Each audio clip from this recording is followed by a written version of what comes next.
Citizens of that town, by mayoral decree, the following episode may cover topics the likes of which may trigger your timbers. Consider yourselves duly notified. If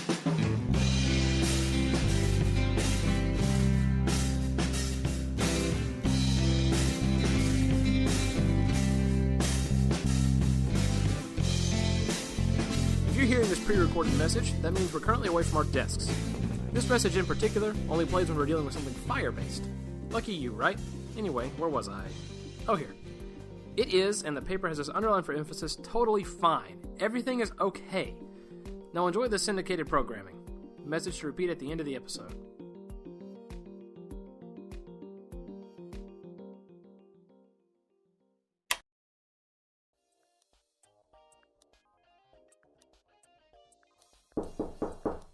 Enter. Come, come. Ah, Mr. Willow. Here with the morning security report. Yes, sir. Mr. Willow, your usual morning security report is a single blank piece of paper. Yes, sir. This looks to be 4 full sheets of paper. It is, sir. Alright, shall we have a drink before we have this conversation? I'll just have water, sir. I'm still on duty. Is your point? I'm also on duty. What's your poison? Water, sir. Please and thank you. The casino is a place where desires come to fruition. And you will have your glass of water. Me? I'll stick to whatever liquor I was having last night. I'm fairly certain it's whiskey, sir. It's one hell of a nose you have there, Willow. Your drink. That's why you pay me, sir. Indeed I do. Speaking of, let's get to the security report. Yes, sir. Page 1 starts with a proximity alarm going off towards the South Road near the town's entrance. Alright. Near the South Road, you say? I sent Mr. Meadows and Miss Soraya out to investigate. They came back with a report of mutants. What was so interesting about a group of mutants? Hell, we have a few bands of them in town.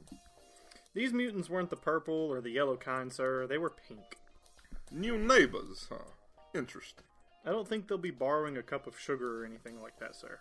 Mr. Willow, was that a joke? Is that no-nonsense facade of yours finally starting to crack? Humor in tense situations lends a levity that I find important in the rank and file. Whatever you say, you wet blanket.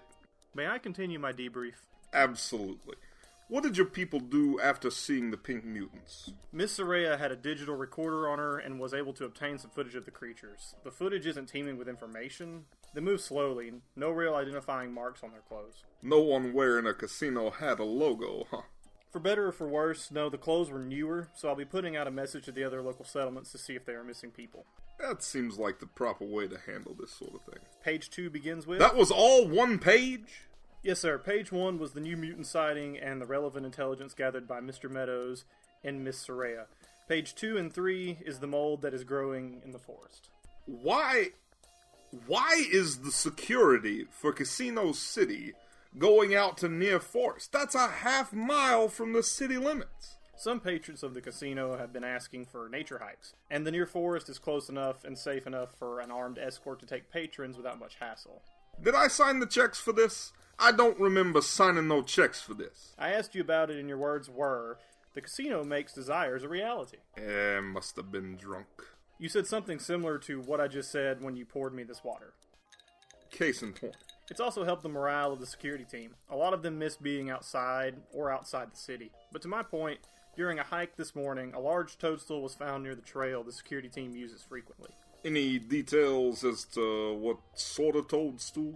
I have Miss Willoughby working on that. I'll make an addendum to the digital record of this report once she sent it to me. How was that 2 pages worth of information? That wasn't. That was the quarter page. The other page and 3/4 is on how everyone from the morning's hike is now experiencing breathing problems and have been quarantined. Miss Willoughby suspects it to be from the spores off the toadstool, and it's either an allergic reaction or just the fact that a group of people breathed in a couple of lungfuls of spores from an unknown giant mushroom. I'll be sure to see everyone afflicted. That's your call, sir. And your final page of the report? Matthew Allison from the community chapel is at the lobby entrance, preaching again. How long has that been going on? About 10 minutes now. And you saw fit to save this for the end? No, that was the last thing that happened today, sir. He hasn't started yelling. He's just handing out literature right now. I asked him to leave, but he said he'd remain civil, but that he would agree to leave if you spoke to him. For a man of the cloth, he does very little to ease my spirit. I think we can both agree on that, sir. Shall I accompany you? No, Miss Willow. You go home and get some rest. I'll see to Mr. Allison. I'll leave you to it then.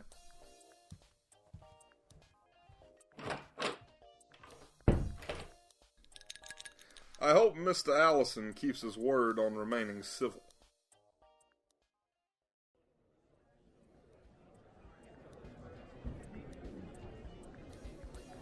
Have a pamphlet, blessings. Have a pamphlet, blessings. Have a pamphlet, blessings. Have a pamphlet, blessings. Have a pamphlet, blessings. Have a pamphlet, blessed be you. Have a pamphlet, peace be with you. Have a pamphlet. Thank you, Padre. Now, what's on your mind? Blessings to you, Mr. Ray. And you, Padre. And speaking of blessings, what blessing has been bestowed upon the casino at the end of the world that would have you manifested in our fine front foyer this day? Blessings are only for those righteous of heart, and as far as hearts go, this building has a very dark heart indeed. One misguided man's misguided opinion. One congregation's opinion, Mr. Ray. Certainly, certainly. Now, are you here to pass out papers and lead me down the path of redemption? No, Mr. A, I am not. I am here to warn you of a vision that was brought to me last night in a dream. I'm all ears, Mr. Allison. In the vision, this city was made of flesh, a mother spilling life around where she lived, but her heart was sick, and she restrained the life she gave to the wasteland around her. That is a vision most damning and damnable. Soon, a great gathering of people encircled her and killed her, using all of her parts to distribute her bounty to all of the wasteland. I think I see what the subtext is. Change the heart of this mother and change the world, Mr. A. I hear your words, friend. And I can tell you now that I'll do my best to dispel the darkness inside this building. Capiche? Your words are meaningless to me and the congregation. Only through action will we believe you. Action, eh? How's this for some action? Mr. Morris, a moment of your time, please, sir. My word, you've giants in this den of sin? That's hardly fair. Mr. Morris can't help his glandular condition. But he can help you get a new perspective. Mr. Morris, if you would, please help Mr. Allison find his way back to his church and friends. Mr. A, I don't think that's necessary. And as with everything you've said today, I disagree. Make sure he gets there safely and in one piece, Mr. Morris. Safely and in one piece. Oh, he can't hear me. What, was that a super soldier? Indeed it was. Mr. Morris, at one point in his life, was a mindless super soldier, but the casino at the end of the world has everything and more. No kidding. Can I hire him as a personal guard? Certainly, if you're a VIP. Only our best for the best. Oh man, I ain't no VIP.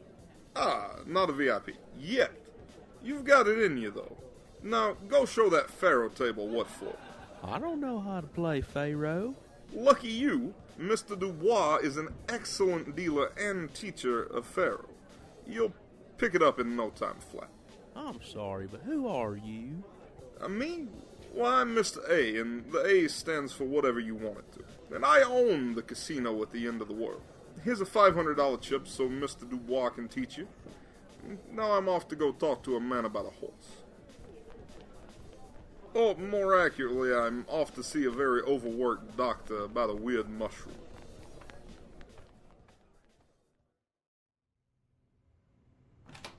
Mrs. Willoughby, are you about? We're low on painkillers again. We'll need more soon, but something non-opioid based would be preferred. A hello to you, too.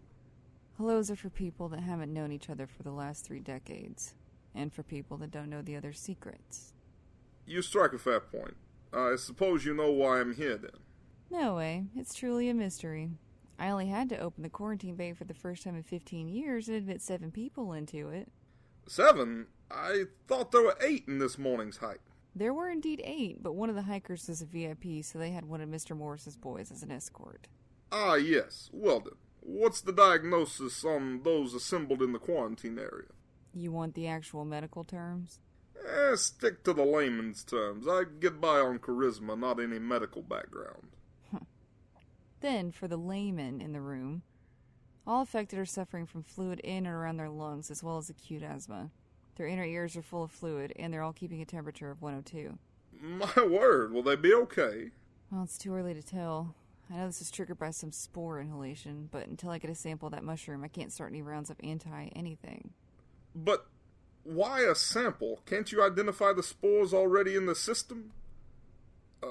You're making a face. What did I say? If I could have used the spores, I would have. But all the spores in the afflicted have degraded to a point beyond identification. Oh, what a curious fungus. Everything's taken a curious turn after the world baked itself, eh?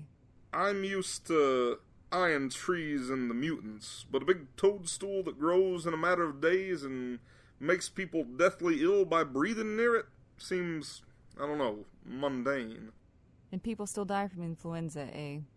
As I remember it, influenza used to be microscopic and not a 3-foot-tall creature with tentacles and claws. You're getting influenza and influenzoids confused again. Look, I keep forgetting I'm in the presence of a historian. Historian? Like most things in my life, I know just enough to be dangerous, ma'am. You know what else is dangerous? Being the best equipped hospital in the known world and not having enough painkillers.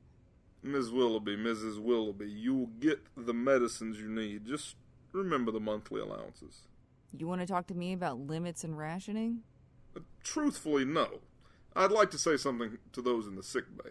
Out of the question. They're all heavily medicated anyway. You can show your face and make the rounds once the biohazard phase of this is over. Fine, fine. Who do you have going out to get the mushroom sample? Well, that's a question you'll have to answer. I passed that work release form on to you. I figured since Mr. Morris's man came back fine, 2 of his could go out and bring back a sample without attracting too much attention. You think 2 8-foot-tall, 350-pound individuals in dress slacks and jackets will get by inconspicuously? I think anywhere they go, they're subject to attention, but they also make people stay away from the direction they're walking. You send 2 of my lab techs with hazard suits out into the woods, people are going to start poking around. And we, and to a larger extent the casino, can't have that. Which one of Mr. Morris's boys was it? The one that refused a proper last name. It was a number, I believe. Mr. 7? That's the one. What of him? You're positive he's clean? Well, he showed no sign of ill health, agreed to a full exam, and had a chemical shower. Those men can breathe radiation and walk away from a bullet to the chest. I'm certain Mr. 7 will be fine, and anyone Mr. Morris taps for the job will be fine as well. Alright. As soon as I get back to my office and Mr. Morris comes back from sending Mr. Allison wherever the hell he sent him, I'll have a conversation and get that expedition expedited. Who's... Wait, I can place that name. The fellow from the church that abhors us? You are correct. Well, not us specifically, more the casino and everything it stands for. You know, that man and people like him would change their tune if they knew the secret of this place. I made a promise. I know, stupid promise. And I know that you know it is, and that you're not going to break the only promise you ever meant. We know too many of each other's secrets, Mrs. Willoughby. Just enough to be dangerous, Mr. A. Agreed. Agreed. I'm off then. Don't forget. Order of operations. My office, a drink, Mr. Morris, mushroom mission, a pleasant lunch, painkiller order. Yes? I'd say skip the drink, but we both know you won't. Please, always be this sweet. Get out of my medical wing. Goodbye, Mrs. Willoughby. Goodbyes are for funerals and sad lovers, Mr. A. And while we shall never be anything close to the latter, I can arrange your former. Couldn't catch that, Mrs. W. Already out the door. Time to make my rounds. If I sit in this chair for much longer, I might accidentally get comfortable.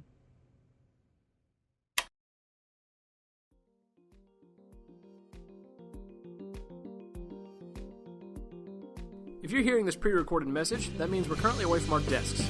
This message in particular only plays when we're dealing with something fire-based. Lucky you, right? Anyway, where was I? Oh, here. It is, and the paper has this underline for emphasis, totally fine. Everything is okay. No one's going to send anything broken. Message should repeat at the end.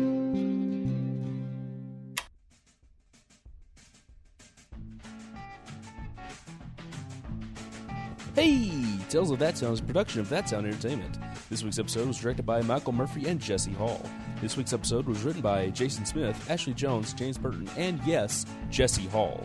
It featured the talents of Jason Smith as Mr. A, Ashley Jones as Mrs. Willoughby, Isaac Pennington as Mr. Willow, Christopher Cook as Mr. Morris, James Burton as Mr. Allison, and Jesse Hall as the patron. The That Town theme music in this episode was produced by the human dynamo Zach Fregoso. The casino music was made by Electricity. Check it out. On social media, you can find That Town Entertainment on YouTube, Tumblr, and Facebook. On Twitter, we're at Tales of That Town and at This Is That Town. Now be careful. Outtakes have been seen around here lately. Stay sharp.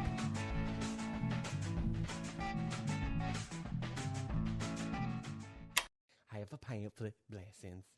Have a pamphlet. Get to your next line.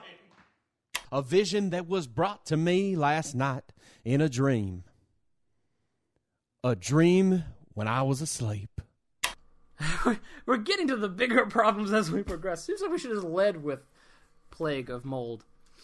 Everybody associated with That Town, in any sort of narrative setting, always buries the lead. There is massive amounts of overture before we get to the climactic episode. We get paid by the hour, don't we? The word. In Jesse's case. Word count. Why do we use uncommon names like this? Because Jesse is a dickwad. Okay, I did it. Fucked up the perfectly good podcast is what you did. Look at it. It's got anxiety. You right. And so the courier continued to walk.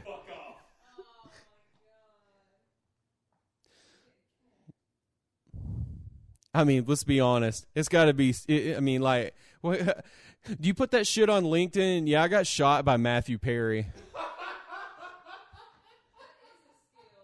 Okay, hold on. Let them do what they want to do. Because it will pick you up. That's why I was waiting. All right. Oven's preheated. Let's just give it a moment to pizza rolls.